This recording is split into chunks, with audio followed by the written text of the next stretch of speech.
नमस्कार, जय हिंद दोस्तों। यूपी लेखपाल की तैयारी आपकी युद्ध स्तर पर जारी है और उसी तैयारी को और मजबूत करने के लिए आज मैं यूपी जीके के बहुत सारे पीवाईक्यूज और एमसीक्यूज लेकर आया हूं। ये सभी प्रश्न बहुत ही महत्वपूर्ण है, बहुत बार विभिन्न एग्जाम्स में पूछे गए हैं।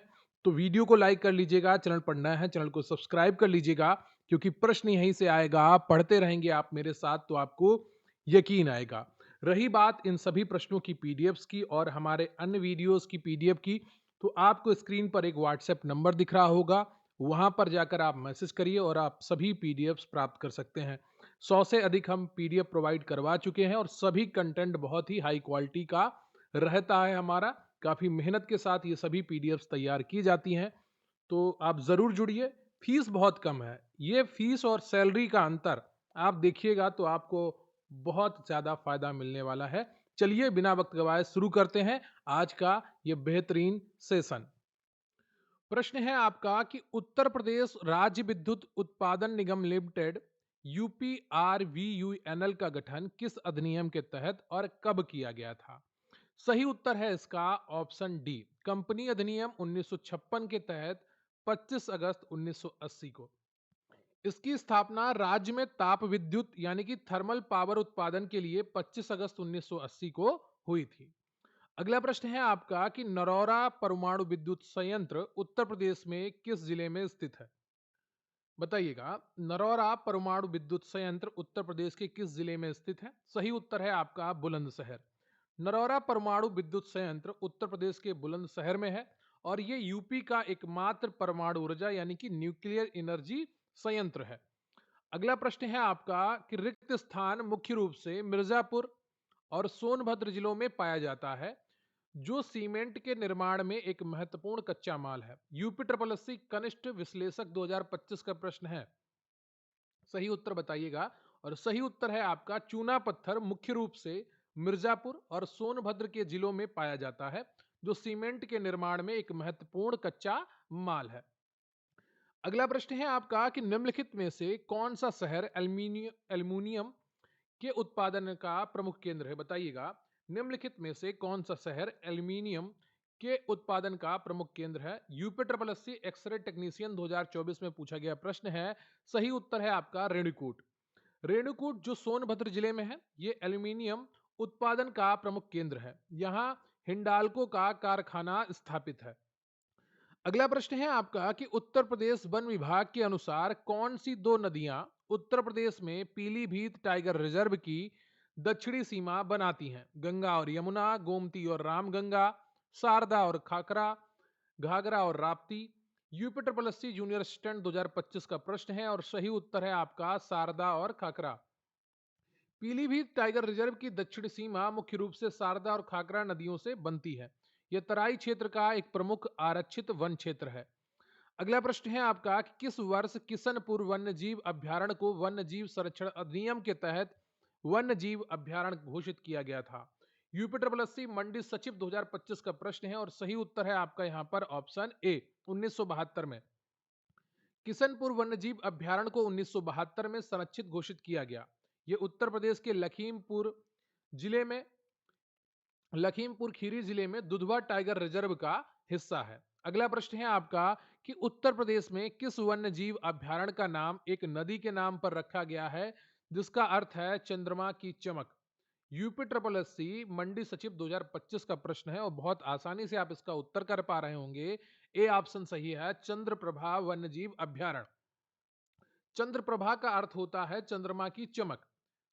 यह चंदौली जिले में स्थित है और इसे 1957 में स्थापित किया गया था। मंडी सचिव का प्रश्न है, ध्यान रखिएगा। अगला प्रश्न है आपका कि जनगणना 2011 के अनुसार ग्रामीण भारत की आबादी है?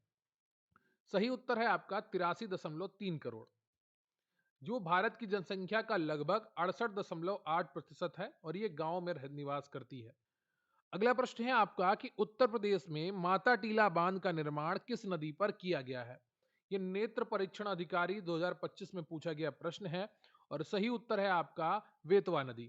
माता टीला बांध का निर्माण बेतवा नदी पर किया गया है। यह उत्तर प्रदेश के ललितपुर जिले में स्थित एक बहुउद्देशीय परियोजना है।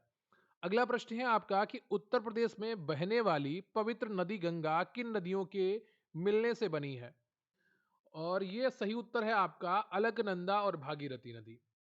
गंगा नदी का निर्माण देवप्रयाग में अलकनंदा और भागीरथी नदियों के संगम से होता है। यहाँ से यह नदी गंगा के नाम से मैदानी भागों में प्रवेश करती है। अगला प्रश्न है आपका कि सूची एक को सूची दो से आपको मिलाना है। एक तरफ बैराज और बांध योजनाएं दी गई हैं, दूसरी तरफ यहाँ पर नदियों के नाम दिए गए हैं किस पर बने हैं। तो सही उत्तर क्या होगा? यूपिटर प्लस नेत्र परीक्षण अधिकारी 2025 का प्रश्न है और सही उत्तर है आपका ए ऑप्शन, यानी कि आगरा बैराज जो है आपका यमुना नदी पर बना है और राम घाट बांध बेतवा नदी पर बना है। बदायूं सिंचाई रामगंगा से तथा कन्हार सिंचाई कन्हार नदी से संबंधित है, इसलिए विकल्प ए आपका सही सुमेलित है। अगला प्रश्न है आपका कि अरौरा बांध उत्तर प्रदेश की नदी पर रिक्त स्थान जिले में बनाया गया है। बरुआ झांसी, गरई मिर्जापुर, चंद्रप्रभा चंदौली, चंद्रावल महोबा। सही उत्तर है आपका गरई मिर्जापुर। अरौरा बांध उत्तर प्रदेश के मिर्जापुर जिले में स्थित है। यह बांध गरई नदी पर सिंचाई उद्देश्य से बनाया गया है। अगला प्रश्न है आपका कि उत्तर प्रदेश में गोमती नदी बेसिन के अंतर्गत कौन से जिले आते हैं? यूपी ट्रिपल एससी कनिष्ठ विश्लेषक औषधि के लिए 2025 में पूछा गया प्रश्न है और सही उत्तर है इसका आपका बी, लखनऊ, शाहजहांपुर, हरदोई। गोमती नदी पीलीभीत की फुलहर झील से निकलती है। इसके बेसिन में मुख्य रूप से लखनऊ, शाहजहांपुर और हरदोई जैसे महत्वपूर्ण जिले आते हैं। अगला प्रश्न है आपका कि निम्नलिखित में से कौन सी नदी उत्तर प्रदेश से होकर नहीं बहती है? बेतवा, सरयू, चंबल, महानदी, उपयुक्त में से कोई नहीं। सही उत्तर है आपका ऑप्शन डी, महानदी। बेतवा, सरयू और चंबल नदियां उत्तर प्रदेश से होकर बहती हैं। महानदी मध्य प्रदेश और उड़ीसा से होकर बहती है, यह यूपी में नहीं बहती। अगला प्रश्न है आपका कि उत्तर प्रदेश के ललितपुर जिले में स्थित माता टीला बांध किस नदी पर है? सरयू नदी, गंगा नदी, बेतवा नदी, यमुना नदी। सही उत्तर है आपका बेतवा नदी। माता टीला बांध ललितपुर जिले में स्थित है और यह बेतवा नदी पर स्थित एक प्रमुख परियोजना है। अगला प्रश्न है आपका कि उत्तर प्रदेश की कौन सी नदी भगवान राम की कथा से जुड़ी है और अयोध्या शहर से होकर बहती है? गोमती, सरयू, घाघरा, यमुना या उपयुक्त में से कोई नहीं। सही उत्तर है आपका ऑप्शन बी, सरयू। भगवान राम की कथा से सरयू नदी जुड़ी हुई है और प्राचीन पवित्र शहर अयोध्या से ये नदी बहती है। अगला प्रश्न है आपका कि गोविंद बल्लभ पंत सागर कहाँ स्थित है? ललितपुर, मुरादाबाद, प्रयागराज, पिपरी सोनभद्र या उपयुक्त में से कोई नहीं। एक्सरे टेक्नीशियन 2024 का प्रश्न है। सही उत्तर है आपका डी, पिपरी सोनभद्र में गोविंद बल्लभ पंत सागर भारत की सबसे बड़ी कृत्रिम झील है। यह रिहंद बांध के पीछे पिपरी सोनभद्र में स्थित है। अगला प्रश्न है आपका सूची एक को सूची दो से मिलाना है। एक तरफ बांध दिए गए हैं, दूसरी तरफ जिला दिए गए हैं। सही उत्तर आपका यहां पर कौन सा हो जाएगा, यह आपसे पूछा गया है और सही उत्तर है आपका बी, अदवा बांध मिर्जापुर में है और देवरी बांध सोनभद्र में है। केवलरी महोबा तथा पहाड़ी बांध झांसी में स्थित है। अगला प्रश्न है आपका कि उत्तर प्रदेश को किसने सस्य जलवायु क्षेत्रों में विभाजित किया गया है? बताइएगा, यूपी को कितने सस्य जलवायु क्षेत्रों में विभाजित किया गया है? देखिए, मूल रूप से यूपी में 3 कृषि जलवायु क्षेत्र हैं और इन 3 कृषि जलवायु क्षेत्रों को आगे 3 उप क्षेत्रों में विभाजित किया गया है, इसलिए सभी क्षेत्रों की गिनती पर संख्या 9 होगी। ठीक है, तो यहां पर आपका डी ऑप्शन सही हो जाता है। कृषि और मौसम की विविधता के आधार पर उत्तर प्रदेश को 9 सस्य जलवायु क्षेत्रों में बांटा गया है। एक है मध्य गंगा के मैदानी क्षेत्र, फिर है ऊपरी गंगा के मैदानी क्षेत्र, फिर है मध्य पठार और पहाड़ी क्षेत्र, फिर है उत्तर पूर्वी मैदानी क्षेत्र, फिर है आपका पूर्वी मैदानी क्षेत्र, फिर है आपका विंध्य क्षेत्र, फिर आएगा आपका मध्य मैदान, उत्तर पश्चिमी मैदान, दक्षिण पश्चिमी मैदान। अगला प्रश्न है आपका कि उत्तर प्रदेश के आगरा के पास नवंबर में आयोजित होने वाले वार्षिक उत्सव बटेश्वर मेले का प्राथमिक फोकस क्या है? मंडी सचिव एग्जाम में यह भी प्रश्न पूछा गया था और इसका सही उत्तर है आपका ऑप्शन डी, बिक्री या वस्तु विनिमय के लिए पशुधन के साथ पशु मेला। बटेश्वर मेला आगरा के पास यमुना नदी के तट पर लगता है। यह मुख्य रूप से पशु मेला है जहां ऊंटों और घोड़ों का व्यापार होता है। अब बहुत सारे जानवरों का व्यापार होता है, घोड़े और ऊंट तो बहुत पुराना बात हो गई। अगला प्रश्न है आपका कि खादर और बांगर उत्तर प्रदेश में किस प्रमुख मृदा समूह के उप प्रकार हैं? लाल मिट्टी, जलोढ़ मिट्टी, लेटेराइट मिट्टी, काली मिट्टी। सही उत्तर है आपका बी, जलोढ़ मिट्टी। यूपी ट्रिपल एससी कनिष्ठ विश्लेषक 2025 का प्रश्न है। खादर यानी कि नवीन और बांगर यानी पुरानी, दोनों जलोढ़ मिट्टी के प्रकार हैं। ये मिट्टी नदियों द्वारा बहाकर लाई गई गाद से बनती हैं और अत्यंत उपजाऊ होती हैं। अगला प्रश्न है आपका कि ऊसर रिक्लेमेशन प्रोग्राम के यूपीबीएएसएन को किस संगठन ने वित्तीय सहायता प्रदान की है? यूपी ट्रिपल एससी कनिष्ठ विश्लेषक 2025 का प्रश्न है और सही उत्तर है आपका ए, विश्व बैंक। ऊसर भूमि सुधार कार्यक्रम उत्तर प्रदेश भूमि सुधार निगम द्वारा चलाया गया। इसे विश्व बैंक द्वारा वित्तीय सहायता प्रदान की गई थी। अगला प्रश्न है आपका कि अंतरराष्ट्रीय श्रम संगठन के अनुसार 2004-5 से 2014-15 के बीच उत्तर प्रदेश में कृषि क्षेत्र की अनुमानित वार्षिक वृद्धि दर कितनी थी? सही उत्तर है यहां पर आपका ए, 3.2%। अंतरराष्ट्रीय श्रम संगठन आईएलओ के आंकड़ों के अनुसार इस अवधि में यूपी में कृषि वृद्धि दर 3.2% थी और यह कृषि उत्पादकता और सुधारों का परिणाम थी। यह आपका 2025 में पूछा गया प्रश्न है। अगला प्रश्न है आपका कि उत्तर प्रदेश में पाई जाने वाली राकड़ मिट्टी के बारे में निम्नलिखित में से कौन सा सही है कथन? ये पूछा गया है और ये 2025 में सहायक लेखाकार परीक्षा में पूछा गया था और सही उत्तर है आपका यहाँ तिल और चने चने जैसी फसलें उगाई जाती हैं।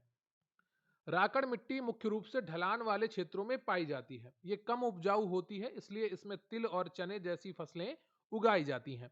अगला प्रश्न है आपका कि उत्तर प्रदेश के संपूर्ण मध्य क्षेत्र में किस प्रकार की मिट्टी पाई जाती है? यह सहायक लेखाकार परीक्षा 2025 में पूछा गया प्रश्न है। सही उत्तर है आपका उपयुक्त में से कोई नहीं। उत्तर प्रदेश के संपूर्ण मध्य क्षेत्र गंगा यमुना का मैदानी भाग में मुख्य रूप से जलोढ़ मिट्टी पाई जाती है। अगला प्रश्न है आपका कि बुंदेलखंड की मिट्टी रिक्त स्थान पाई जाती है। यह भी एग्जाम में पूछा गया प्रश्न है और सही उत्तर है आपका दक्षिणी पठार। बुंदेलखंड क्षेत्र उत्तर प्रदेश के दक्षिणी पठार में स्थित है। यहाँ लाल, काली और राकड़ मिश्रित मिट्टियां पाई जाती हैं। अगला प्रश्न है आपका कि निम्नलिखित में से कौन सा उत्तर प्रदेश का सीमावर्ती राज्य नहीं है? हरियाणा, उड़ीसा, बिहार, मध्य प्रदेश। बहुत ही आसानी से आप उत्तर कर पा रहे होंगे। 2025 में पूछा गया प्रश्न है, बी है उड़ीसा। उत्तर प्रदेश अपनी सीमा 8 राज्यों और एक केंद्र शासित प्रदेश के साथ साझा करता है। अगला प्रश्न है आपका कि उत्तर प्रदेश के सोनभद्र जिले के साथ निम्नलिखित में से कौन सा राज्य सीमा साझा करता है? और सही उत्तर है यहां पर आपका ए और बी, सी ऑप्शन सही हो जाएगा। सोनभद्र भारत का एकमात्र जिला है जो 4 राज्यों के साथ सीमा साझा करता है। इसमें मध्य प्रदेश, छत्तीसगढ़, झारखंड और बिहार आते हैं। अगला प्रश्न है आपका कि महोबा जिला उत्तर प्रदेश के किस क्षेत्र में स्थित है? यह भी पीवाईक्यू प्रश्न है आपका और सही उत्तर है आपका बुंदेलखंड क्षेत्र में स्थित है। महोबा ऐतिहासिक रूप से आला ऊदल की नगरी के रूप में प्रसिद्ध है। अगला प्रश्न है आपका कि निम्नलिखित में से कौन सा कथन उत्तर प्रदेश के सुल्तानपुर जिले के बारे में सही है? और सही उत्तर हो जाएगा आपका यहां पर ऑप्शन सी। ए और सी सही है लेकिन बी गलत है। इसका पुराना नाम मीसापुर था, किसका? सुल्तानपुर का। और सुंदरलाल मेमोरियल हॉल यहां स्थित है। अगला प्रश्न है आपका कि 2008 में उत्तर प्रदेश में किस जिले का नाम बदलकर काशीराम नगर कर दिया गया है? सही उत्तर है आपका कासगंज का नाम काशीराम नगर किया गया था, जिसे बाद में फिर बदल दिया गया। अगला प्रश्न है आपका कि गोरखपुर औद्योगिक विकास प्राधिकरण की स्थापना कब हुई थी? UP triple SC junior assistant 2025 का प्रश्न है और सही उत्तर है आपका ऑप्शन डी, 30 नवंबर 1989। GIDA Gorakhpur industrial development authority की स्थापना 30 नवंबर 1989 को हुई थी। यह पूर्वी उत्तर प्रदेश में औद्योगिक विकास का प्रमुख केंद्र है। अगला प्रश्न है आपका कि निम्नलिखित में से जिलों को उनके संबंधित ओडीओपी वस्तुओं से सुमेलित करना है आपको। कन्नौज का इत्र है, आप सभी को पता है।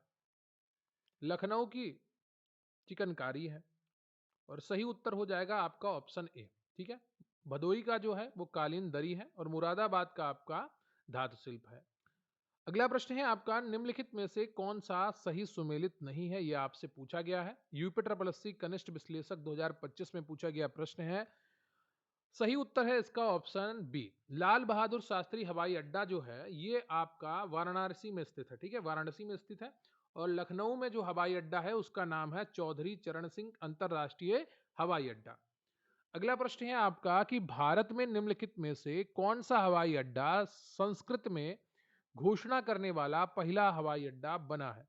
ये नेत्र परीक्षण अधिकारी 2025 का प्रश्न है और सही उत्तर है आपका लाल बहादुर शास्त्री अंतरराष्ट्रीय हवाई अड्डा वाराणसी। यहाँ हिंदी और अंग्रेजी के साथ साथ संस्कृत में भी घोषणाएं की जाती हैं। अगला प्रश्न है आपका कि उत्तर प्रदेश में कौन सा राष्ट्रीय राजमार्ग मुरादाबाद में NH9 के जंक्शन से शुरू होता है और चंदौली बबराला अलीगढ़ से होकर गुजरता है और आगरा में NH44 जंक्शन पर समाप्त हो जाता है। सही उत्तर है आपका ऑप्शन डी NH34। NH34 जो मुरादाबाद से अलीगढ़ होते हुए आगरा तक जाता है। ये पश्चिमी और मध्य यूपी को जोड़ता है। अगला प्रश्न है आपका कि जनगणना 2011 के अनुसार उत्तर प्रदेश की कुल जनसंख्या में महिलाओं का कितना प्रतिशत है। होम्योपैथिक विशेषज्ञ 2025 का प्रश्न है और सही उत्तर है आपका सी 47.71%। 2011 की जनगणना के अनुसार उत्तर प्रदेश की कुल जनसंख्या लगभग 19.98 करोड़ है। इसमें महिलाओं का प्रतिशत लगभग 47.71% है और पुरुषों का 52.29% है। अगला प्रश्न है आपका कि कितने प्रतिशत ग्रामीण परिवार की रसोई में परंपरागत लकड़ी गोबर आदि से खाना बनाया जाता है। राजस्व लेखपाल 2015 का प्रश्न है। सही उत्तर है आपका डी 85%। ठीक है, राजस्व लेखपाल परीक्षा 2015 के आंकड़ों के आधार पर ग्रामीण क्षेत्रों में यह दर काफी अधिक थी। लगभग 85% ग्रामीण परिवार और पारंपरिक ईंधन का उपयोग करते थे। अगला प्रश्न है आपका कि जनजातीय क्षेत्रों में ग्राम सभाओं को सशक्त कराने बनाने के लिए पंचायत उपबंध अनुसूचित क्षेत्रों पर विस्तार अधिनियम पेशा किस वर्ष लागू किया गया था। यूपी ट्रिपल एससी सहायक स्टोर कीपर 2025 का प्रश्न है और सही उत्तर है आपका 1996 में। पेशा अधिनियम जो है panchayat extension to schedules area Bharat सरकार द्वारा 1996 में पारित किया गया था। इसका उद्देश्य आदिवासी क्षेत्रों में ग्राम सभाओं को सुशासन का अधिकार देना था। यह आपका ग्राम विकास ग्राम समाज का जो आपका सेक्शन है उसका प्रश्न है। ठीक है, अगला प्रश्न है आपका कि उत्तर प्रदेश में एक वर्ष में न्यूनतम कितनी ग्राम सभा की बैठक होनी चाहिए। राजस्व लेखपाल 2015 का प्रश्न है। सही उत्तर है आपका 2।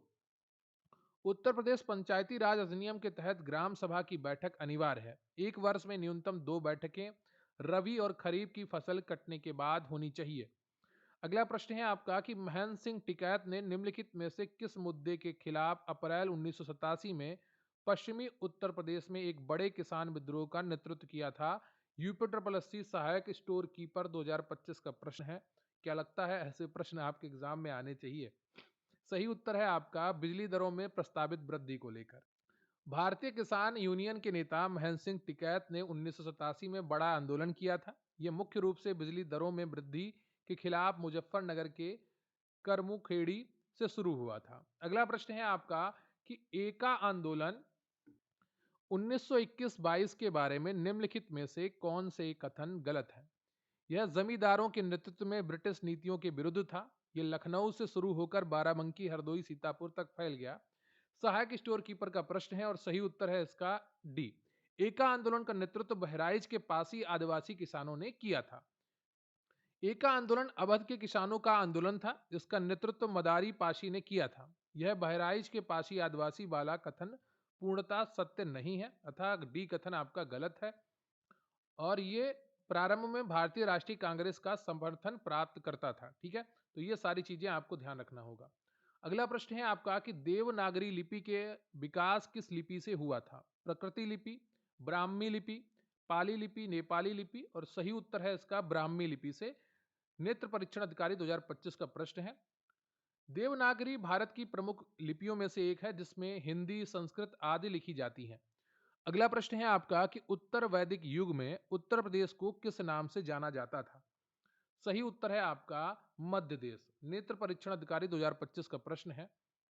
उत्तर वैदिक काल में इसे मध्य देश के नाम से जाना जाता था। अगला प्रश्न है आपका कि मौर्य काल में उत्तर प्रदेश में कौन सा प्रसिद्ध प्राचीन युद्ध हुआ था। कनिष्क विश्लेषक खाद्य 2025 का प्रश्न है और सही उत्तर है आपका उपयुक्त में से कोई नहीं। कलिंग का जो युद्ध था वो ओडिशा में हुआ था। राजगृह आपका बिहार से संबंधित है। उत्तर प्रदेश में ऐसा कोई युद्ध विकल्पों में सटीक है, तो आपका ई ऑप्शन सही हो जाए। अगला प्रश्न है आपका कि तुलसीदास ने रामचरितमानस की रचना विक्रम संवत में को शुरू की, जिस दिन को भगवान राम के जन्मदिन के रूप में माना जाता है। सहायक स्टोर कीपर 2025 का प्रश्न है और सही उत्तर है आपका 1631 रामनवमी। गोस्वामी तुलसीदास जी ने अवधी भाषा में रामचरितमानस की रचना की है। इसे उन्होंने विक्रम संवत 1631 यानी कि 1574 ईस्वी में रामनवमी के पवित्र दिन अयोध्या में प्रारंभ किया था। अगला प्रश्न है आपका कि निम्नलिखित में से कौन सा क्रांतिकारी संगठन राम प्रसाद बिस्मिल से संबद्ध नहीं था। सही उत्तर है आपका यहाँ पर ऑप्शन सी, अनुशीलन समिति।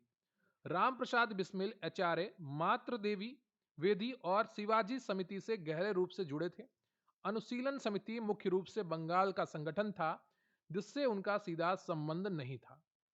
अगला प्रश्न है कि 1857 के विद्रोह के दौरान ऐतिहासिक व्यक्तित्वों को उनकी भूमिकाओं से मिलान कीजिए। नाना साहब, कानपुर, कारू भगत, रानीपुर, मौलवी अहमदुल्ला, फैजाबाद, खान बहादुर खान, बरेली। क्या ये सही सुमेलित है? यूपी ट्रिपल एससी बीपीओ 2025 का प्रश्न है और सही ऑप्शन आपका डी, ये सभी सुमेलित है। ठीक है। नाना साहब ने कानपुर से किया था, मौलवी अहमदुल्ला ने फैजाबाद में नेतृत्व किया था, खान बहादुर खान ने बरेली में किया था। अगला प्रश्न है आपका कि उत्तर प्रदेश का कौन सा नृत्य रूप बरसात के मौसम में महिलाओं द्वारा किया जाता है। सही उत्तर है आपका इसका कजरी। कजरी उत्तर प्रदेश का विशेषकर मिर्जापुर और पूर्वांचल का प्रमुख लोक नृत्य और लोकगीत है। इसे मुख्य रूप से बरसात के मौसम में महिलाओं द्वारा गाया और नाचा जाता है, नृत्य किया जाता है इस पे। अगला प्रश्न है आपका कि धोबी समुदाय द्वारा पारंपरिक रूप से किया जाने वाला लोक नृत्य उत्तर प्रदेश के किस क्षेत्र में लोकप्रिय है। यूपी ट्रिपल एससी कनिष्ठ विश्लेषक खाद्य 2025 का प्रश्न है और सही उत्तर है आपका ए, पूर्वांचल। धोबिया नृत्य धोबी समुदाय द्वारा मांगलिक अवसरों पर किया जाता है। यह उत्तर प्रदेश के पूर्वांचल क्षेत्र में अत्यधिक लोकप्रिय है। अगला प्रश्न है आपका कि गलत जोड़े को पहचानिए। खुर्जा चीनी मिट्टी के बर्तन, मुरादाबाद पीतल के बर्तन, जौनपुर लकड़ी की नक्काशी, कन्नौज इत्र। यूपी ट्रिपल एससी कनिष्ठ विश्लेषक 2025 का प्रश्न है और सही उत्तर है आपका सी, जौनपुर लकड़ी की नक्काशी। खुर्जा चीनी मिट्टी के लिए और मुरादाबाद पीतल के लिए प्रसिद्ध है। लकड़ी की नक्काशी के लिए सहारनपुर प्रसिद्ध है, ना कि जौनपुर। अगला प्रश्न है आपका कि बुलंद दरवाजा के बारे में निम्नलिखित में से कौन सा कथन गलत है। यूपी ट्रिपल एससी सहायक लेखाकार लेखक परीक्षा 2025 का प्रश्न है और सही उत्तर है आपका डी, गलत है। इसे पेशावर पर अकबर की जीत के याद में बनवाया गया था, जो कि गलत है। ये गुजरात विजय पर बनवाया गया था। ठीक है। यह दुनिया का सबसे ऊंचा प्रवेश द्वार है। यह फतेहपुर सीकरी का मुख्य प्रवेश द्वार है। इसे मुगल सम्राट अकबर ने बनवाया था। अगला प्रश्न है आपका कि निम्नलिखित में से चरकुला नृत्य की प्रमुख विशेषता क्या है। यूपी ट्रिपल सी मंडी सचिव 2025 का प्रश्न है और सही उत्तर है आपका ऑप्शन ए, सिर पर बहुस्तरीय दीपकों का संतुलित करना। चरकुला ब्रज क्षेत्र का प्रसिद्ध लोक नृत्य है। इसमें महिलाएं अपने सिर पर 108 दीपकों का पिंजरा रखकर संतुलित करते हुए नृत्य करती हैं। अगला प्रश्न है आपका कि लखनऊ चित्रकला शैली का विकास अवध के किस नवाब के अधीन हुआ था। सहायक स्टोर कीपर 2025 का प्रश्न है और सही उत्तर है आपका सी, आसफ उद्दौला। लखनऊ चित्रकला शैली ने अवध के नवाबों के संरक्षण में अपनी अलग पहचान बनाई। इसका सर्वाधिक विकास नवाब आसफ उद्दौला के समय में हुआ। अगला प्रश्न है आपका कि लखनऊ चारबाग रेलवे स्टेशन किस स्थापत्य शैली का उदाहरण है। यह भी पीवाईक्यू प्रश्न है आपका और सही उत्तर है इंडो सार्सेनिक। ये 1914 में बनना शुरू हुआ था। अगला प्रश्न है आपका कि बनारस घराने की प्रसिद्ध ठुमरी टप्पा गायक गायिका थी। सही उत्तर है आपका रसलून बाई। रसलून बाई बनारस घराने की जानी मानी गायिका थी। वे विशेष रूप से अपने ठुमरी और टप्पा गायकी के लिए प्रसिद्ध थी। अगला प्रश्न है आपका कि उत्तर प्रदेश में जीआई टैग उत्पादों के बारे में निम्नलिखित में से कौन सा युग्म सही सुमेलित नहीं है, यह आपसे पूछा गया है। यूपी ट्रिपल सी नेत्र परीक्षक अधिकारी 2025 का प्रश्न है और सही उत्तर है आपका ए। आगरा हस्तनिर्मित कालीन के लिए नहीं जाना जाता, ये भदोई जाना जाता है। आगरा चमड़े के लिए है। फिरोजाबाद कांच की चूड़ी, Lucknow chicken craft, Kannauj perfume. अगला प्रश्न है आपका कि सारनाथ के अशोक स्तंभ में निम्नलिखित में से कौन सा नहीं पाया जाता है? यूपी ट्रिपल एससी नेत्र परीक्षण अधिकारी 2025 का प्रश्न है। सही उत्तर है आपका बाघ। सारनाथ के अशोक स्तंभ के चक्र के चारों ओर चार जानवर उत्कीर्ण हैं। ये हाथी हैं, घोड़ा है, सांड यानी कि बैल है और सिंह है। इसमें बाघ नहीं है। अगला प्रश्न है आपका कि ताजमहल की पुरातात्विक योजना किसने तैयार की थी?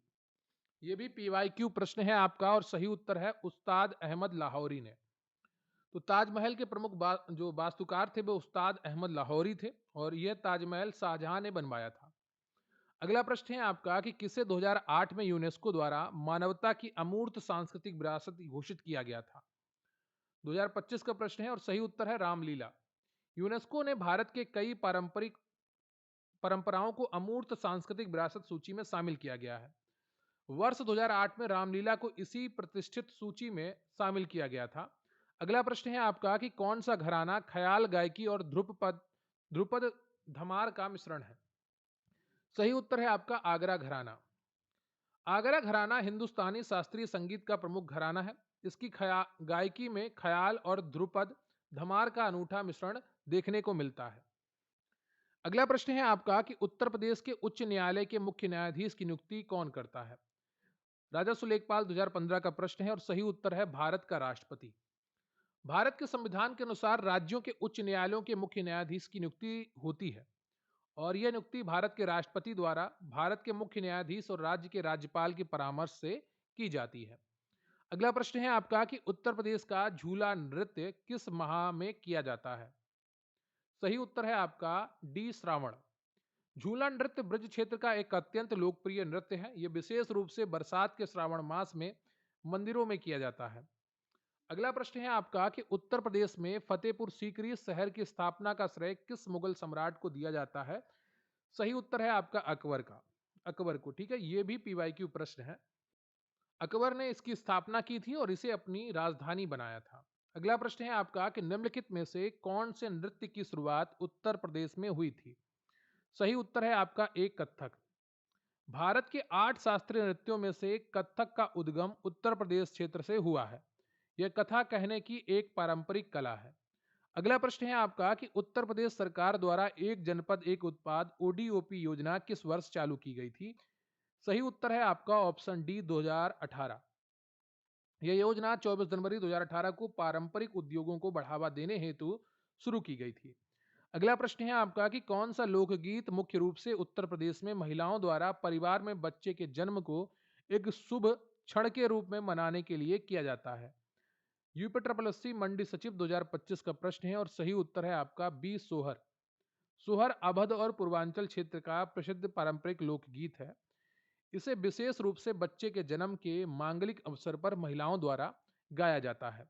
अगला प्रश्न है आपका कि उत्तर प्रदेश के आगरा के पास नवंबर में आयोजित होने वाले वार्षिक उत्सव वटेश्वर मेले का प्राथमिक फोकस क्या है? अभी आपने ये प्रश्न किया था।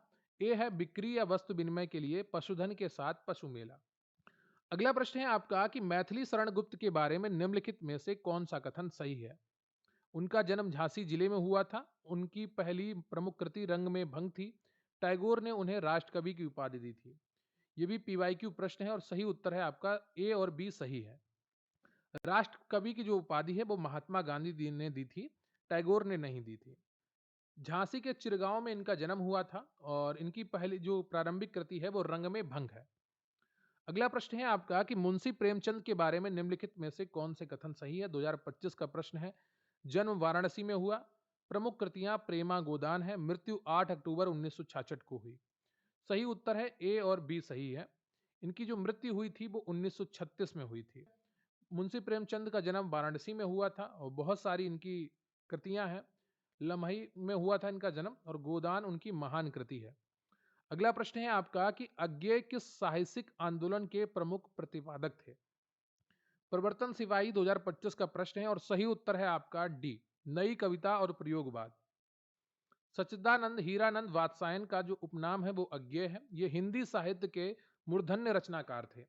वे प्रयोगवाद और नई कविता के आंदोलन के जनक माने जाते हैं। तार सप्तक इन्हीं का देन है। अगला प्रश्न है आपका कि निम्नलिखित में से कौन सी हरवंश राय बच्चन की प्रसिद्ध रचना है? नेत्र परीक्षण अधिकारी पेपर में पूछा गया प्रश्न है और सही उत्तर है आपका मधुशाला। हरिवंश राय बच्चन हिंदी के महान कवि हैं। मधुशाला, मधुबाला, मधुकलश उनकी सबसे लोकप्रिय काव्य रचनाएं हैं। अगला प्रश्न है आपका कि निम्नलिखित में से सही युग्म को पहचानिए। यूपी ट्रिपल एससी कनिष्ठ विश्लेषक 2025 का प्रश्न है और सही उत्तर है आपका यहाँ पर ए, महादेवी वर्मा दीप शिखा। दिनकर की हुंकार है। गीत गोविंद जो है वो जयदेव की है। अगला प्रश्न है आपका कि हरिवंश राय बच्चन किस साहित्यिक आंदोलन के प्रमुख व्यक्ति थे। नई कविता, प्रगतिवाद, छायावादी, भौतिकवाद। यूपी ट्रिपल एससी लेखा परीक्षक सहायक लेखाकार 2025 का प्रश्न है और सही उत्तर है आपका सी, छायावादी हालावाद। हरिवंश राय बच्चन उत्तर छायावाद काल में हालावाद के प्रवर्तक माने जाते हैं। आयोग ने अक्सर इसे छायावाद के निकटतम विकल्प के रूप में स्वीकार किया है। अगला प्रश्न है आपका कि मिर्जा गालिब और फिराक गोरखपुरी से जुड़ी प्रसिद्ध व्यक्तित्व विधा है। कटक, गजल, कव्वाली, दस्ताना, कठपुतली। और सही उत्तर है आपका बी, गजल। मिर्जा गालिब और फिराक गोरखपुरी उर्दू साहित्य के महानतम नाम है। इनकी प्रसिद्ध मुख्य रूप से इनकी जो प्रसिद्धि है वो मुख्य रूप से गजल और शायरी के क्षेत्र में विश्वव्यापी रही है। अगला प्रश्न है आपका कि उस स्वतंत्रता सेनानी को पहचानिए जिन्होंने भारत के स्वतंत्रता संग्राम में महत्वपूर्ण भूमिका निभाई और उत्तर प्रदेश के बिजनौर जिले से थे। यूपी ट्रिपल एससी 2025 का प्रश्न है। सही उत्तर है आपका वक्त खान। 1857 के विद्रोह में दिल्ली के सैनिकों का नेतृत्व जनरल वक्त खान ने किया था। उनका संबंध उत्तर प्रदेश के बिजनौर जिले से था। अगला प्रश्न है आपका कि निम्नलिखित में से फतवा ए जहांगीरी का लेखक कौन है। यह भी 2025 का पीवाईक्यू है और सही उत्तर है आपका बी, जियाउद्दीन वर्नी। फतवा ए जहांगीरी सल्तनत काल की एक प्रसिद्ध ऐतिहासिक पुस्तक है। इसे प्रसिद्ध इतिहासकार जियाउद्दीन वर्नी ने लिखा था जो बुलंदशहर के निवासी थे। अगला प्रश्न है आपका कि निम्नलिखित में से सही जोड़ी पहचानिए। आप लोग सोच रहे होंगे ये सारे हिंदी के जो रचनाएं हैं उनके प्रश्न क्यों हैं। देखिए जितने भी कवि हैं यहाँ पर, लेखक हैं, वो कहीं ना कहीं यूपी से संबंध रखते हैं। ठीक है, तो इसलिए ये रचनाएं आपको जो हिंदी साहित्य की दिख रही हैं, साहित्य की रचनाएं दिख रही हैं, वो सब यहाँ पर आपको देखने को मिल रही हैं। निम्नलिखित में से सही जोड़ी पहचानिए। सही उत्तर है आपका ए, निराला और अनामिका। ठीक है, अनामिका और परिमल सूर्यकांत त्रिपाठी निराला की प्रसिद्ध काव्य रचनाएं हैं। झूठा सच यशपाल की रचना है और मधुशाला हरिवंश राय बच्चन की है। अगला प्रश्न है आपका कि प्रसिद्ध कवि महावीर प्रसाद द्विवेदी का जन्म उत्तर प्रदेश के किस जिले में हुआ था। दंत चिकित्सक परीक्षा में पूछा गया प्रश्न है। सही उत्तर है आपका डी, रायबरेली। अगला प्रश्न है आपका कि उत्तर प्रदेश के निम्नलिखित चिड़ियाघरों में से किसका नाम शहीद अशफाक उल्लाह खान प्राणी उद्यान है। यह आपसे पूछा गया है और सही उत्तर है आपका बी, गोरखपुर चिड़ियाघर का। यह उत्तर प्रदेश का नवीनतम प्राणी उद्यान है। अगला प्रश्न है आपका कि उत्तर प्रदेश का कौन सा कवि अपनी रचना जे हल ए मिस्किन के लिए प्रसिद्ध है जो उर्दू गजल का प्रारंभिक प्रोटोटाइप है। सही उत्तर है आपका यहां पर अमीर खुसरो। जेहाल ए मिस्किन मकुन तगाफुल प्रसिद्ध सूफी कवि अमीर खुसरो की रचना है। इसमें फारसी और ब्रज भाषा खड़ी बोली का बेहतरीन मिश्रण है जो गजल का प्रारंभिक रूप है। अगला प्रश्न है आपका कि उत्तर प्रदेश का कौन सा ऐतिहासिक स्थल बुद्ध के समाधि स्थल महापरिनिर्वाण के रूप में जाना जाता है। सही उत्तर है आपका कुशीनगर। महात्मा बुद्ध ने अपना शरीर मल्लगढ़ राज्य की राजधानी में त्यागा था। यह पवित्र स्थल वर्तमान में उत्तर प्रदेश के कुशीनगर जिले में स्थित है।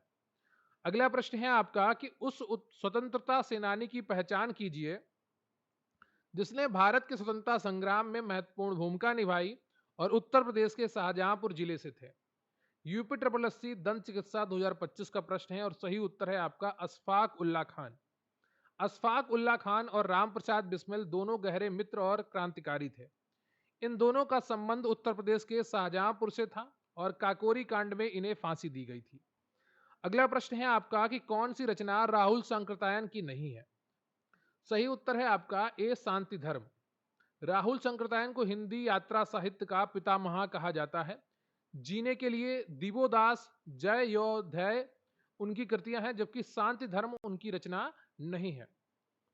अगला प्रश्न है आपका कि निम्नलिखित का मिलान कीजिए। एक तरफ कवि दिए गए हैं, दूसरी तरफ उनके जन्म स्थान दिए गए हैं और इनका आपको मिलान करना है।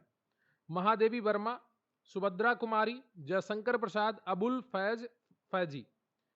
ये भी पीवाईक्यू है आपका यूपी ट्रिपल एससी का, और सही उत्तर है आपका डी, अबुल फैज फैजी आगरा में, और सुभद्रा कुमारी चौहान जो है वो निहालपुर प्रयाग में, महादेवी वर्मा फरुखाबाद में, और जयशंकर प्रसाद वाराणसी में। अगला प्रश्न है आपका कि रानी लक्ष्मीबाई की वीरता का जश्न मनाते हुए प्रसिद्ध कविता झांसी की रानी बुंदेले हर बोलों के मुंह से की रचना किसने की है? बीपीओ 2025 का प्रश्न है और सही उत्तर है आपका सुभद्रा कुमारी चौहान। वीर रस की यह अमर कविता सुभद्रा कुमारी चौहान ने रची थी। वे हिंदी साहित्य की प्रमुख कवित्री थी जिनका जन्म प्रयागराज में हुआ था। अगला प्रश्न है आपका कि प्रसिद्ध हस्तियों और उत्तर प्रदेश में उनके जन्म स्थानों की निम्नलिखित में से कौन सी जोड़ी गलत है? बीपीओ 2025 का प्रश्न है और सही उत्तर है आपका ऑप्शन डी, मुजफ्फर अली प्रयागराज। प्रसिद्ध फिल्म निर्माता और फैशन डिजाइनर मुजफ्फर अली का जन्म कोटवारा लखीमपुर लखनऊ में हुआ था। वे प्रयागराज से संबंधित नहीं है। अगला प्रश्न है आपका, प्रसिद्ध कवि अमीर खुसरो किस शहर से थे? यूपी ट्रिपल एससी एक्सरे 2024 का प्रश्न है और सही उत्तर है आपका पटियाली। अमीर खुसरो को तूती ए हिंद कहा जाता है और वे खड़ी बोली के प्रथम कवि माने जाते हैं। उनका जन्म कासगंज जिले के पटियाली कस्बे में 1253 ईस्वी में हुआ था। अगला प्रश्न है आपका कि उत्तर प्रदेश में निम्नलिखित में से कौन सा विश्वविद्यालय पूर्व का ऑक्सफोर्ड के नाम से प्रसिद्ध है? UP triple SC junior assistant 2025 का प्रश्न है और सही उत्तर है आपका इलाहाबाद विश्वविद्यालय। इलाहाबाद विश्वविद्यालय की स्थापना 1887 में हुई थी, जो राज्य का सबसे पुराना विश्वविद्यालय है। इसके गौरवशाली इतिहास और अकादमिक उत्कृष्टता के कारण इसे पूर्व का ऑक्सफोर्ड कहा जाता है। अगला प्रश्न है आपका कि मधुर स्वप्न के लेखक कौन थे? यूपी ट्रिपल एससी प्रवर्तन सिपाही 2025 का प्रश्न है और सही उत्तर है आपका राहुल सांकृत्यायन। मधुर स्वप्न प्रसिद्ध ऐतिहासिक और यात्रा साहित्य के लेखक की रचना है। इसके रचयिता राहुल सांकृत्यायन है। चंदायन मुल्ला दाऊद की एक महत्वपूर्ण अवधि सूफी कृति किन प्रसिद्ध प्रेमियों की कहानी बताती है? बीपीओ 2025 का प्रश्न है और सही उत्तर है आपका लोरिक चंदा की। चंदायन अवधी भाषा का पहला सूफी प्रेमाख्यान काव्य माना जाता है, जिसे मुल्ला दाऊद ने 1379 में लिखा था। यह लोरिक और चंदा की प्रसिद्ध लोक प्रेम कथा पर आधारित है। अगला प्रश्न है आपका, यहां पर आपको मिलान करना है। सही उत्तर है आपका ए, अनुज तिवारी यहां पर 12 the professor, Vishwanath Ghosh Jio Banaras, Balendu Dwivedi Madaripur junction, और अमीश त्रिपाठी का है सीता वॉरियर ऑफ मिथिला। तो ये आपकी लेटेस्ट कवि कृतियां हैं। बालेंदु द्विवेदी ने मदारीपुर जंक्शन और विश्वनाथ घोष ने जियो बनारस लिखी है। अगला प्रश्न है आपका कि उत्तर प्रदेश में सांख्यिकी पत्रिका प्रकाशित करने के लिए कौन सी सरकारी संस्था उत्तरदायी है? यूपी ट्रिपल एससी सहायक स्टोर कीपर 2025 का प्रश्न है और सही उत्तर है आपका उत्तर प्रदेश के योजना विभाग का अर्थशास्त्र और सांख्यिकी प्रभाग। यह कार्य योजना विभाग के अर्थशास्त्र एवं सांख्यिकी प्रभाग द्वारा किया जाता है। अगला प्रश्न है आपका कि मध्यकालीन भारत के प्रसिद्ध सूफी संत का नाम बताएं जो उत्तर प्रदेश के थे और उन्होंने आखिरी कलाम और पद्मावत की रचना की थी। यूपी ट्रिपल एससी मंडी सचिव 2025 का प्रश्न है और सही उत्तर है आपका बी, मलिक मोहम्मद जायसी। पद्मावत, अखरावट और आखिरी कलाम अवधी भाषा के अमूल्य ग्रंथ हैं। इनकी रचना अमेठी के रहने वाले प्रसिद्ध सूफी संत मलिक मोहम्मद जायसी ने शेर शाह के काल में की थी। अगला प्रश्न है आपका कि भारतीय कला और कलाकृतियों के लिए प्रसिद्ध भारत कला भवन संग्रहालय उत्तर प्रदेश के किस विश्वविद्यालय परिसर में स्थित है? सही उत्तर है आपका डी, बनारस हिंदू विश्वविद्यालय में। भारत कला भवन चित्रकला और पुरातात्विक कलाकृतियों का एक प्रसिद्ध समृद्ध संग्रहालय है। यह राय कृष्ण दास के प्रयासों से 1920 में स्थापित हुआ था। वर्तमान में बनारस हिंदू विश्वविद्यालय परिसर में स्थित है।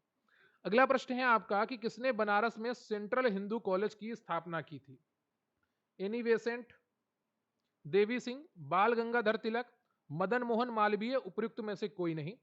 सही उत्तर है आपका ए, एनी बेसेंट। बनारस में सेंट्रल हिंदू कॉलेज की स्थापना 1898 में हुई थी। इसकी स्थापना थियोसोफिकल सोसाइटी की विदुषी श्रीमती एनी बेसेंट ने की थी, जो बाद में बीएचयू का केंद्र बना। अगला प्रश्न है आपका कि निम्नलिखित का मिलान कीजिए। पुस्तकालय स्थापना वर्ष: सरस्वती भवन, रामपुर रजा, भारती भवन और इलाहाबाद पब्लिक। सही उत्तर है आपका ए ऑप्शन। सरस्वती भवन की स्थापना 1914 में होती है। रामपुर रजा लाइब्रेरी की स्थापना 1774 में होती है। भारती भवन की स्थापना 1889 में होती है और इलाहाबाद पब्लिक लाइब्रेरी जो सबसे पुरानी है वो 1864 में स्थापित होती है। ठीक है। अगला प्रश्न है आपका, निम्नलिखित कथनों का उनके संगत विश्वविद्यालयों से मिलान करें। यूपी का पहला विश्वविद्यालय, एशिया का सबसे बड़ा आवासीय, तीर्थंकर महावीर और राज्य का एकमात्र मुक्त विश्वविद्यालय। ठीक है, यहां पर विश्वविद्यालय मिसिंग है। एशिया का सबसे बड़ा आवासीय विश्वविद्यालय, तीर्थंकर महावीर और राज्य का एकमात्र मुक्त विश्वविद्यालय। तो राज्य का एकमात्र मुक्त विश्वविद्यालय जो है वो राजश्री टंडन है। ठीक है, तो चौथे का सी आपका सही हो जाएगा। यहां पर थोड़ा मिसिंग है, आप उसके लिए। ठीक है, यूपी का पहला विश्वविद्यालय इलाहाबाद है, जिसकी स्थापना 1887 में होती है। और एशिया का सबसे बड़ा आवासीय विश्वविद्यालय जो है वो बीएचयू है। और तीर्थंकर महावीर का संबंध आपके मुरादाबाद से है। अगला प्रश्न है आपका कि 1928 में उद्घाटन किए गए उत्तर प्रदेश के विधान भवन के मुख्य वास्तुकारों के रूप में श्रेय प्राप्त जोड़ी की पहचान कीजिए। और सही उत्तर है आपका ए, सर सैमुअल क्विंटन जैकब और श्री हीरा सिंह। 2025 का प्रश्न है। उत्तर प्रदेश का विधान भवन लखनऊ में स्थित एक भव्य इमारत है, जिसका निर्माण 1922 से 28 के बीच में हुआ था। इसके मुख्य वास्तुकार सर सैमुअल क्विंटन जैकब और श्री हीरा सिंह थे। अगला प्रश्न है आपका कि 1575 ईस्वी में किस मुगल सम्राट ने संगम के सामरिक महत्व से प्रभावित होकर इलाहाबाद शहर की स्थापना की, जिसे बाद में इलाहाबाद और अब प्रयागराज के नाम से जाना गया। सही उत्तर है आपका यहां पर सी, अकबर। गंगा और यमुना के पवित्र संगम पर 1575 ईस्वी में एक किले और शहर की नींव रखी गई थी। यह निर्माण महान मुगल सम्राट अकबर द्वारा किया गया था, जिसने इसे इलाहाबाद नाम दिया था, जो बाद में इलाहाबाद हुआ और अब प्रयागराज हो गया है। अगला प्रश्न है आपका कि स्मृतिका युद्ध स्मारक रिक्त स्थान में स्थित है और इसकी आधारशिला द्वारा रखी गई थी। सही उत्तर है आपका लखनऊ छावनी में जनरल एसएफ रोड्रिक्स। लखनऊ छावनी में स्थित है और जनरल एसएफ रोड्रिक्स द्वारा इसकी आधारशिला रखी गई थी। अगला प्रश्न है आपका कि वाराणसी में हरिश्चंद्र घाट और मणिकर्णिका घाट के बारे में निम्नलिखित में से कौन सा कथन गलत है। सही उत्तर है आपका सी, हरिश्चंद्र घाट पर अखंड अग्नि 5000 वर्षों से लगातार जल रही है। यह गलत है।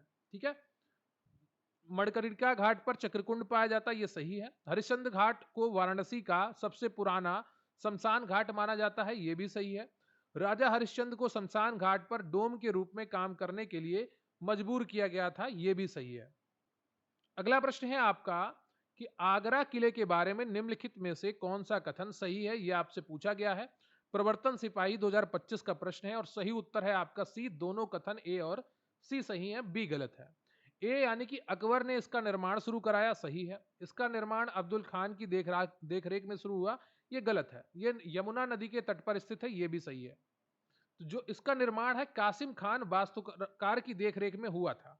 ठीक है, जो आगरा का किला है उसके निर्माण जो था वो कासिम खान एक वास्तुकार था, उसकी देखरेख में हुआ था। अगला प्रश्न है आपका कि ताजमहल की पुरातात्विक योजना किसने तैयार की थी। उस्ताद अहमद लाहौरी। सही उत्तर है आपका ए ऑप्शन। ताजमहल का के मुख्य वास्तुकार उस्ताद अहमद लाहौरी थे। उन्हें शाहजहां ने नादिर उल असर की उपाधि भी दी थी। अगला प्रश्न है आपका कि सारनाथ के अशोक स्तंभ में निम्नलिखित में से कौन सा पशु नहीं पाया जाता है। यह भी नेत्र परीक्षण अधिकारी 2025 का प्रश्न है।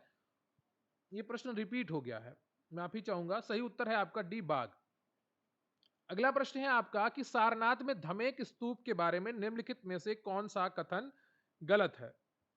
मंडी सचिव 2025 का प्रश्न है और सही उत्तर है आपका सी, निचले हिस्से के सामने वाले पत्थर पर मौर्य मूल की फूलों की नक्काशी, ये गलत है। ठीक है। दम्मेक स्तूप का निर्माण मूलतः अशोक के समय हुआ था, लेकिन इसके निचले हिस्से पर जो नक्काशी है वो वह गुप्त काल की है। स्तूप हिरण पार्क में स्थित है, जहां बुद्ध ने अपना पहला उपदेश दिया था। स्तूप का आधार व्यास 28 मीटर है और ऊंचाई 43.6 मीटर है। इसे 249 ईसा पूर्व में राजा अशोक द्वारा बनाई गई पुरानी संरचना को प्रतिस्थापित करने के लिए बनाया गया था। अगला प्रश्न है आपका कि उत्तर प्रदेश की प्रमुख व्यावसायिक नकदी फसल क्या है? सही उत्तर है आपका गन्ना। उत्तर प्रदेश भारत में गन्ने का सबसे बड़ा उत्पादक राज्य है। अगला प्रश्न है आपका कि उत्तर प्रदेश पर्यटन नीति 2022 के अनुसार महाभारत सर्किट के अंतर्गत आने वाले स्थान वाले विकल्प का चयन करना है आपको। और होम्योपैथिक में पूछा गया प्रश्न है 2025 में। सही उत्तर है आपका उपयुक्त में से कोई नहीं। महाभारत सर्किट के रूप में हस्तिनापुर, काम्पिल्य, वरनावा, लाक्षागृह आदि आते हैं। अगला प्रश्न है आपका कि उत्तर प्रदेश राज्य पर्यटन विकास निगम की स्थापना कब हुई थी? सही उत्तर है आपका बी 1974 में हुई थी। इसका उद्देश्य राज्य में पर्यटन को बढ़ावा देना और पर्यटकों के लिए बुनियादी ढांचा विकसित करना है। अगला प्रश्न है आपका कि CSIR राष्ट्रीय वनस्पति अनुसंधान संस्थान NBRI की शाही बाग के रूप में स्थापना किस वर्ष में और कहां की गई थी? सही उत्तर है आपका उपयुक्त में से कोई नहीं। राष्ट्रीय वनस्पति अनुसंधान संस्थान NBRI की स्थापना लखनऊ में सिकंदर बाग में स्थित है। ठीक है। इसकी स्थापना 1953 में राज्य सरकार द्वारा की गई थी और 1978 में इसे NBRI नाम दिया गया था। तो ये रहे आज के आपके 110 प्रश्न जो आपने यूपी जीके से रिलेटेड देखे। उम्मीद करता हूं आपको ये सेशन पसंद आया होगा। वीडियो को लाइक कर लीजिएगा, चैनल पर नए हैं चैनल को सब्सक्राइब कर लीजिएगा, अपने दोस्तों के साथ भी वीडियो शेयर करिएगा, हमें कमेंट करके बताइएगा कि आपको आज का ये सेशन कैसा लगा। मिलेंगे फिर किसी अन्य वीडियो में, लेकिन उससे पहले अगर आप इस वीडियो की और हमारे चैनल की सारे वीडियोस की PDF पाना चाहते हैं, लेखपाल की तैयारी बहुत अच्छे मन से करना चाहते हैं, तो स्क्रीन पर आपको एक WhatsApp नंबर दिख रहा होगा, वहां पर आप मैसेज करके या डिस्क्रिप्शन बॉक्स में जाके टेलीग्राम का लिंक मिल जाएगा, वहां मैसेज करके आप हमसे जुड़ सकते हैं और सभी PDFs की बारे में जानकारी प्राप्त कर सकते हैं। बहुत अच्छा कंटेंट हम प्रोवाइड करवा रहे हैं। ऑलरेडी हम 100 PDFs दे चुके हैं और भी बहुत सारी PDF रिवीजन के लिए आपको लगातार मिलती रहेंगी आपके एग्जाम तक। तो देर की किस बात की, जुड़िए हमारे साथ। मिलते हैं फिर किसी अन्य वीडियो में, तब तक के लिए जय हिंद जय भारत। रातों की मेहनत दिन का ये जोश, सपनों को जीने की दिल में है खोज, ज्ञान की शक्ति से बढ़ता विश्वास, अब जीत है लिखनी आना है पास। क्विक रिवीजन क्लासेस सपना सच होगा, क्विक रिवीजन क्लासेस अब तू ही टॉपर होगा, क्विक रिवीजन क्लासेस जीत